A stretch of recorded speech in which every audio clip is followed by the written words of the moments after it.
Hello friends, welcome back to my channel. Today I will tell you about a small topic, supremum and infimum of a set. ये छोटी सी topic है, इस exam में question भी आते हैं net में और उसके बाद में थ्योरी करने के बाद आपको एक इसका एग्जांपल बताऊंगी। ये नेट 2017 दिसंबर में आया है ये क्वेश्चन। ओके, तो पहले हम लोग देखते हैं कि supremum and infimum of a set होता क्या है। Now see, supremum and infimum of a set. Supremum का एक और नाम भी है, इसको हम लोग लिस्ट अपर बाउंड भी बोलते हैं और इन्फीमम को ग्रेटेस्ट लोअर बाउंड भी बोलते हैं।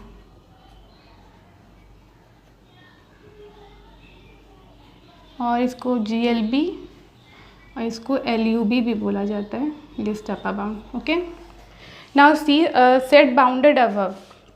पहली बात आती है सेट बाउंडेड अबव। मैंने आपको बाउंडेड सेट के बारे में बताया था। कोई भी सेट अगर बाउंडेड है तो हम कैसे लिखते थे। मान लीजिए कि कोई सेट है S, वो अगर बाउंडेड अबव और बाउंडेड बिलो है तो ये बाउंडेड अबव बाई K है और bounded below by small k है। तो इस सेट को हम लोग क्या बोलेंगे, bounded above by K and bounded below by small k। तो ये बाउंडेडनेस की बात है, ठीक है। तो अगर कोई सेट बाउंडेड अबव है, इससे हम क्या समझ रहे हैं कि कोई S भी है subset of real numbers and S is bounded above. S is bounded above कब होगा, if there exist a real number B not necessarily a member of S such that X belongs to S।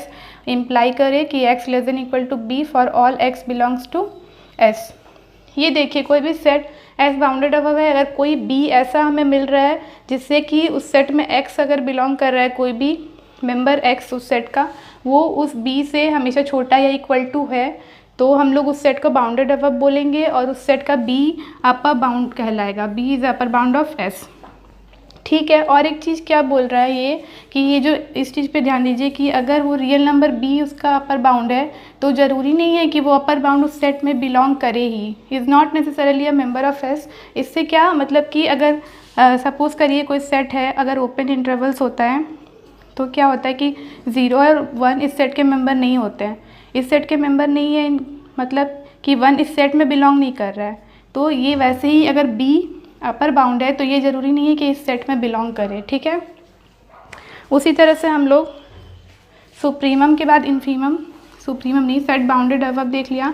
और अगर set bounded below बोले तो same definition रहेगी, बस ये condition क्या चेंज हो जाएगी कि अगर X बिलोंग कर रहा है S में तो वो क्या होगा, X greater than equal to A हो जाएगा for X belongs to S। तो इस केस में क्या होगा कि X सारे A से बड़ा या छोटा होगा और ये A जो है उसका लोअर बाउंड कहलाएगा, ठीक है। अपर बाउंड और लोअर बाउंड का ये बात हो गया। अब देखिए मैं आपको सुप्रीमम और इन्फीमम बताती हूँ। ये तो अपर बाउंड और लोअर बाउंड है सेट के, तो अपर बाउंड और लोअर बाउंड को ही हम लोग ग्रेटेस्ट लोअर बाउंड और लिस्ट अपर बाउंड और ग्रेटेस्ट लोअर बाउंड नहीं बोलेंगे। अगर हमें बहुत सारे लोअर बाउंड्स मिले किसी सेट के और सारे लोअर बाउंड्स का जो सेट है, set of all lower bounds अगर हम लोग को मिला, कोई भी सेट का लोअर बाउंड्स फाइंड कर लेंगे, उसके सारे लोअर बाउंड्स के सेट मिल गए, उसमें जो सबसे बड़ा लोअर बाउंड होगा, आई मीन टू से ग्रेटेस्ट लोअर बाउंड, उसी को हम लोग ग्रेटेस्ट लोअर बाउंड बोलते हैं। तो सारा लोअर बाउंड्स का सेट मिलने के बाद जो उसमें सबसे बड़ा लोअर बाउंड होगा वो वही उस सेट का इन्फीमम होगा, ठीक है। और इन्फीमम अगर किसी सेट का एग्जिस्ट करता है फ्रेंड्स तो ये यूनिक होता है, ठीक है। Infimum if exist is unique. Infimum किसी सेट के दो नहीं हो सकते हैं। सेम सुप्रीमम का बात अगर करते हैं तो अगर सारे अपर बाउंड्स का सेट हम लोग लेते हैं, उसमें सबसे छोटा अपर बाउंड जो मिलेगा हमें,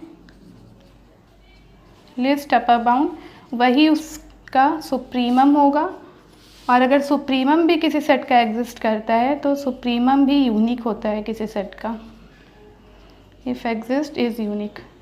और एक चीज़ मैंने क्या बोला कि अगर कोई सेट का अगर कोई सुप्रीमम या इन्फीमम मिलता है तो वो ज़रूरी नहीं है कि उस सेट में बिलोंग करे वो मेंबर, ठीक है। इन्फीमम सुप्रीमम बिलोंग कर भी सकते हैं सेट में, नहीं भी कर सकते हैं सेट में बिलोंग। ठीक है, ये थ्योरी इतनी आपको पता होगी तो आप आराम से क्वेश्चन बना लेंगे। Now come to the question. ये क्वेश्चन क्या है, let S is equal to X belongs to -1 4 interval given है sine X such that sine X greater than 0 then which of the following is true. इसमें आपको उस set का supremum और infimum find करना है। ठीक है, पहले तो आप सेट को समझ लीजिए, अगर सेट समझ में आ जाए तो ये क्वेश्चन तुरंत बन जाएगा। ठीक है, पहले हम सेट देखते हैं क्या है। सेट क्या दिया हुआ है, x बिलोंग करेंगे -1 4 में such that x sine x is greater than 0। ठीक है, ये सेट S है, इसका इन्फीमम और सुप्रीमम बताना है। तो इसका इंटरवल अगर हम फाइंड कर ले तो हम बोल सकते हैं सुप्रीमम इन्फीमम तुरंत उससे मिल जाएगा। तो अब देखिए ये क्या है, x बिलोंग कर रहा है -1 यहाँ अगर कहीं है, 4 यहीं कहीं है अगर, तो उस ये इसका रेंज यहाँ से यहाँ दिया -1 to 4 और कंडीशन क्या है कि उसमें साइन एक्स ग्रेटर देन 0 होना चाहिए।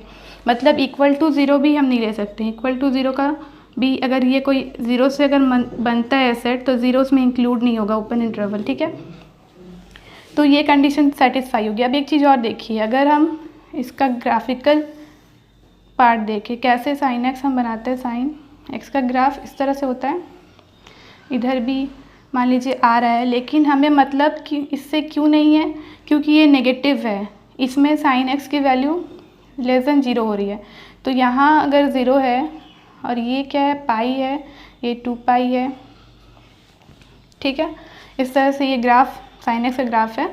तो उस केस में आप क्या देखिए कि अगर पाई की वैल्यू कितनी होती है 3.14 और ये 4 तक दिया है, इसका मतलब इससे थोड़ा सा ज़्यादा कहीं पे 4 होगा और -1 कहीं इस साइड -1 होगा। ठीक है, एक चीज़ देखिए कि हम लोग 0 तो ले नहीं सकते हैं क्योंकि साइन x ग्रेटर देन 0 है, तो साइन 0 पे साइन 0 तो हम लोग लेंगे नहीं, तो ये 0 हम लोग नहीं लेंगे। और सेकंड थिंग क्या है कि अगर साइन पाई से बड़ा कुछ, अगर 4 के लिए हम लोग 3.14 पे तो पाई हो गया ना, लेकिन अगर 3.14 से हम लोग ज़्यादा जाते हैं, मतलब साइन कि पाई की वैल्यू जो होती है वो नेगेटिव होती है। लाइक फर्स्ट क्वाड्रेंट में साइन एक्स क्या होगा, हमेशा पॉजिटिव होता है, सेकंड क्वाड्रेंट में भी पॉजिटिव होता है, लेकिन अगर थर्ड क्वाड्रेंट में हम देखते हैं तो साइन एक्स नेगेटिव होता है। मतलब ये पाई है तो इससे अगर ज़्यादा आ रहा है साइन तो साइन नेगेटिव हो जा रहा है। ये चीज़ समझ में आ रहा है, क्योंकि अगर हम इससे ज़्यादा साइन पाई की, अगर साइन पाई तक तो ठीक है, साइन पाई हमें मिल गया, लेकिन अगर साइन पाई से ज़्यादा देखेंगे तो उसकी वैल्यू नेगेटिव आने लगेगी, तो उसको हम लोग नहीं लेंगे। और साइन पाई पे भी 0 तो 0 तो हम लोग ऐसे ही नहीं ले रहे हैं, 0 पे ओपन इंटरवल है। तो ये पाई, ठीक है, ये पाई क्यों है ये समझ में आया, क्योंकि साइन एक्स ग्रेटर देन 0 है और साइन एक्स की वैल्यू हमेशा पॉजिटिव होगी, लेकिन जैसे ही हम लोग पाई के बाद 3.14 के बाद 4 तक के लिए वैल्यूज़ देखते हैं, इस केस में जो साइन की वैल्यू है वो नेगेटिव आने लगेगी, लेस देन 0। क्यों, क्योंकि साइन फर्स्ट और सेकंड क्वाड्रेंट में तो पॉजिटिव है, लेकिन साइन अगर पाई से ज़्यादा आता है तो वो नेगेटिव होने लगता है। ठीक है, तो इस केस में हमें क्या मिला कि ये जो सेट S है ये कहाँ से कहाँ है, 0 से पाई। बस इससे आपको इतना ही एक्सट्रैक्ट करना था। ग्राफिकली हम देखते हैं तो थोड़ा इजी होता है, क्योंकि साइन का आपको ग्राफ पता है साइन एक्स का, और ये हम देख लेंगे कि ये वाला सेट का condition sign X greater than 0 किस रेंज के लिए हमें मिल रहा है। अब देखिए 0 पाई का सेट मिल गया। अब तो यहाँ से हम आराम से बोल सकते हैं कि इन्फीमम ऑफ दिस सेट क्या हो जाएगा, 0 and supremum of this set pi. कोई ज़रूरी नहीं है कि उसका सुप्रीमम और इन्फीमम सेट में बिलोंग करे, मतलब कि 0 और पाई अगर सेट में नहीं भी हैं तो भी वो उसका सुप्रीमम और इन्फीमम हो सकते हैं। अब come to the options, infimum S less than 0 गलत है क्योंकि इन्फीमम एस तो 0 है। Supremum S does not exist, ये भी गलत है क्योंकि सुप्रीमम हमें मिला pi. Third option is supremum S is equal to pi, it is the correct option. Infimum S is पाई/2 इज़ गलत। ठीक है, ये तो देखिए कितना सिंपली सॉल्व हो गया, छोटा सा क्वेश्चन था। सुप्रीमम एंड इन्फीमम के और भी बहुत सारे क्वेश्चंस एग्जाम में आते हैं। इसका कंसेप्ट हो, अगर आप सेट को निकाल लें तो सेट निकलने के बाद ये बहुत इजीली निकल जाता है। ठीक है, आज के लिए इतना ही। नेक्स्ट टॉपिक में मैं और कोई छोटा सा टॉपिक डिस्कस करूँगी जो नेट के लिए इंपॉर्टेंट है। तब तक आप इसको समझिए, एक बार अपने से खुद से बनाइए, ज़्यादा क्लियर होगा। Okay friends, thanks for watching, will meet you in the next video.